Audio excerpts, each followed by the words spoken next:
Enoch, specifically to talk about the hidden clock.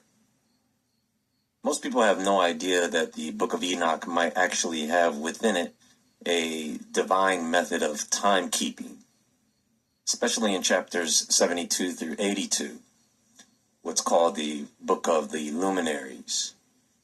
It gives us a full breakdown of how the sun, moon, and stars move in the sky, almost like an ancient astronomy manual.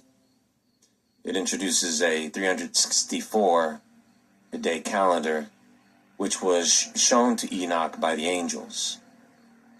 They called it perfect, not like our 365-day solar calendar, and definitely not like the moon-based Hebrew calendar. This was heaven's calendar. The idea is that when humans switched calendars, when we stopped following this rhythm, we broke our alignment with the Creator's timing. Some believe the fallen angels or watchers corrupted time. Enoch lays out 10 symbolic weeks, or long prophetic ages that map out the rise and fall of human history. These weeks tell us when the watchers fell, when the flood happened, and when nations would turn away from truth. But they also describe a final judgment and a total purification of the earth. He even describes how the sun passes through 6 gates or portals in the sky, marking the seasons. He explains why the moon eventually falls out of sync and how that creates confusion here on the earth. Think about it. If time is distorted, rituals lose their power, harvests shift, and spiritual alignment can be thrown off. This is why the elites, the secret societies, and some parts of modern science are using this knowledge, timing rituals with eclipses and solstices, trying to bend or delay judgment. It's like they're trying to use the old clock for their own agenda. And they don't even realize they're already under judgment. They're already under judgment. So what other judgment are they expecting to get when they're already under? They're getting their judgment now. And probably later. Look to the Creator. But they're getting their judgment. We're getting ours, they're getting theirs. So here's the real question. What if time is a trap? And what if the Book of Enoch wasn't just telling us what happened, but showing us when it would all happen again?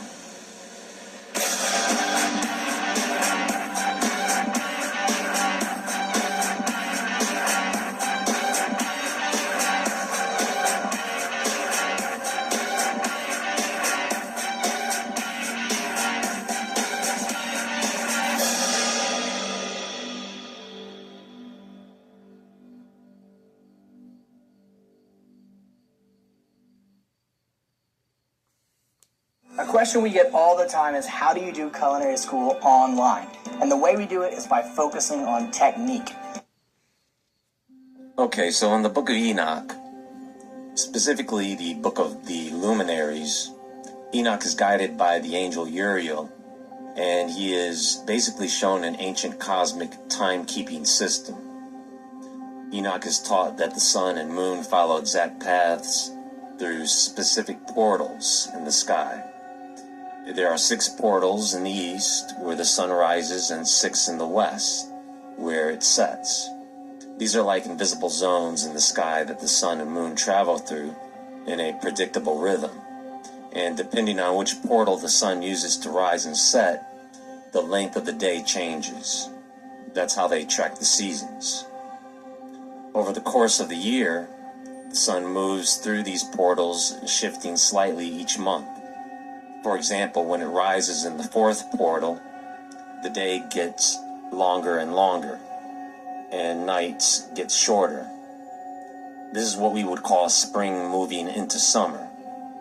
Eventually, It reaches the sixth portal, where the day is at its longest, basically the summer solstice.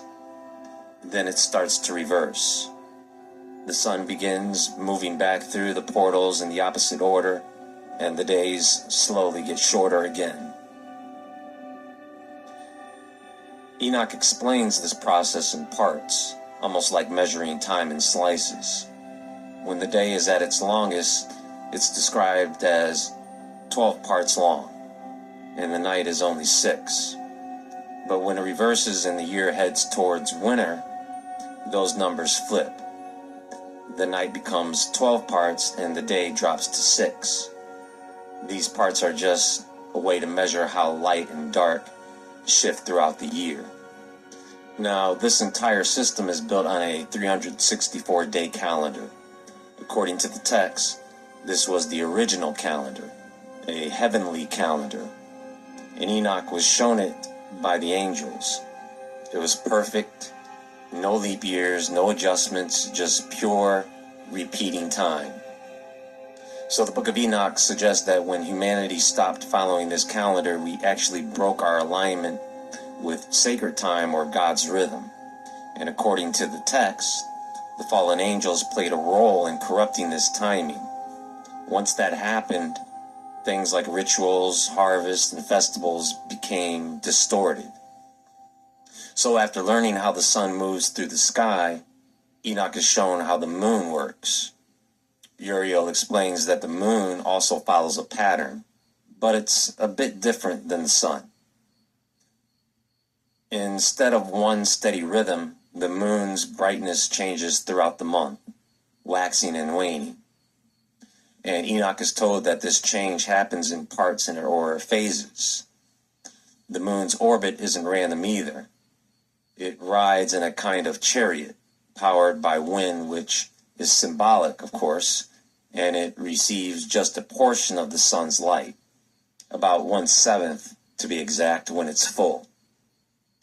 Enoch learns that the moon becomes visible again after 30 days, and that day marks the beginning of the new month. Just like the sun, the moon also enters and exits through different portals in the sky. But the moon's path shifts slightly each month, sometimes following the sun closely, and other times pulling away. And as it moves, it goes through phases of light and darkness, building up to a full moon, and then fading back to darkness, in 7 parts going forward and 7 parts going back. Yes, this is why I switched to injection-free weight loss. I was eating healthy, working out every day, and Uriel explains how over the course of years, the moon and sun gradually separate in their timing. Over 5 years, the sun gains about 30 extra days compared to the moon. But the moon is precise, and it never gets more than a day off. It always corrects itself to stay on track. Enoch is also shown the mathematics of this. So 3 years add up to 1,092 days. 5 years is 1,820 days. And 8 years is exactly 2,912 days. And the reason he tells them this is because time is built on cycles of days, months, and years that are meant to align with the movement of these heavenly lights. Uriel also points out something called the intercalary days, which are extra days that aren't part of the regular months. There are 4 of them each year, and they're placed strategically throughout the calendar to keep these things balanced. But Uriel warns that people often forget about these days or ignore them, and that's where mistakes start to happen in timekeeping. When these days are left out, our calendars become misaligned with the original heavenly order. So Enoch sees that there are 12 portals in the sky from which light and heat are released at different times. These are connected not only to the sun and moon, but also to the stars, the winds, the dew, and even the warmth we feel on Earth. Everything follows a system. The stars have their own chariots as well, and some of them never set. They circle endlessly above and below, so they are held in place. One of the stars is said to be greater than all the others, and it travels across the entire world, ruling over the whole system. So he sees 12 portals, 3 in each direction, east, west, north, and south, positioned at the ends of the world. 4 of them bring peace and blessings, while the other 8 bring destruction. Things like drought, storms, and plagues that... And this is what the fallen angels knew, and this is what they taught. And you can find this in the book of Enoch, first book of Enoch. This is what the fallen angels taught our people. This is why the Creator did not want them to know.